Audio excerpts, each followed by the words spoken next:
Films present। अरे चिंटू का माई कहाँ बारू हो? अरे का भाई?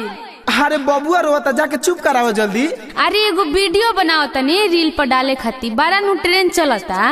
अरे गंवार औरत, अरे ट्रेंड ना रे ट्रेंड होला। अच्छा अच्छा रहुआ लिखन पढ़ल लिखल नहीं की। अरे बाप मने है सब तोरा रील बुझाला तना हो चिंटू रो के मर जाई तब बेकार है। अरे ना जी मरे ओकर दुश्मन 5 मिनट रुकी तबले रहुआ पिया दी का हम पिया दी त का भइल बा? अरे बाप रे ढुका दी एकरा मुंह में न पलावा आ तारा के कॉले रानी के लइका पैका छोड़ पहले हीरोइन बन जो तना अब झेल ना एकरा के अब हीरोइन बने चलल बाड़ी त ओसे का भइल? नैहर के शौक ससुरा में त पुराव तनी ना। अरे बाप अब दू लइका के मतारिक बादी शौक पुराई। देखी ढेर ना बोली ठीक ना और हईली सुनी हम।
काहे कह तारू झूठे काल देखो हो नेरुआतावे चिंटू आए धनिया भइल बावे ओकर बुरा हाल धनिया हो सब पुराना खाओ बतिया काहे कह तारू झूठे काल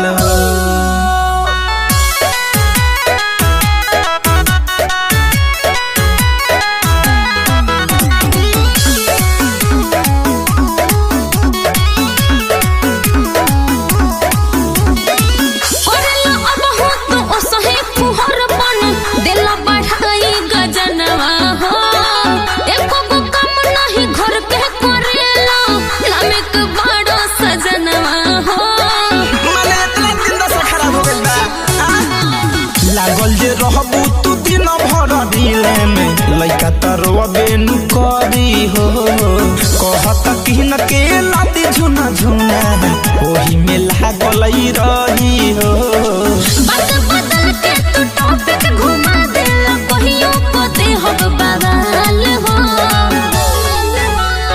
धनिया हो सब पुराना का हो बतिया काहे कह तारू झूठे काल देखो हो नेरुआतावे चिंटू आए धनिया भइल बावे ओकर बुरा हाल धनिया हो सब पुराना का बतिया काहे कह तारू झूठे काल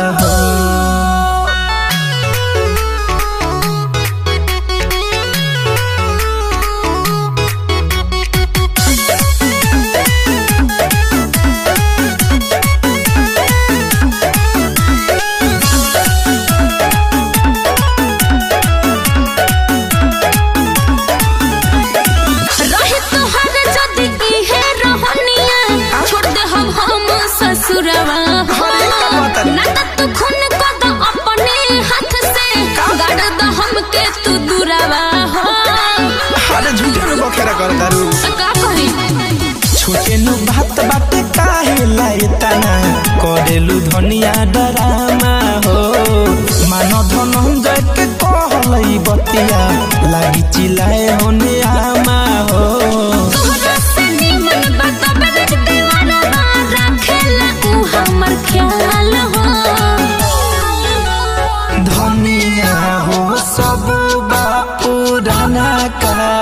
बतिया काहे कह रहतारू झूठे काल हो।